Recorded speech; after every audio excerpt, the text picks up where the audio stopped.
तो अस्सलाम वालेकुम जी, आज मैं लेकर आई हूँ आपके लिए चिकन बिहारी कबाब।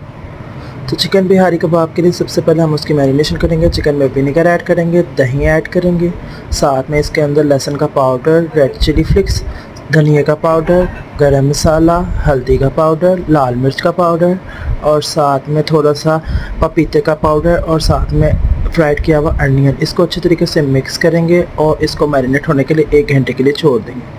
बाद में इसको एक स्टिक्स के ऊपर लगाएंगे और इसको पैन में 2 टेबलस्पून ऑयल लगाकर इसको अच्छे तरीके से ग्रिल कर लेंगे। अगर आपके पास ग्रिलर है तो ग्रिल कर सकते हैं आप। तो नाउ जी रेडी हो चुके हैं हमारे पास चिकन बिहारी ज़बरदस्त किस्म के कबाब। वीडियो को लाइक करें, चैनल को सब्सक्राइब करें और फॉलो करें और न्यू कमिंग रेसिपीज़ के लिए हमें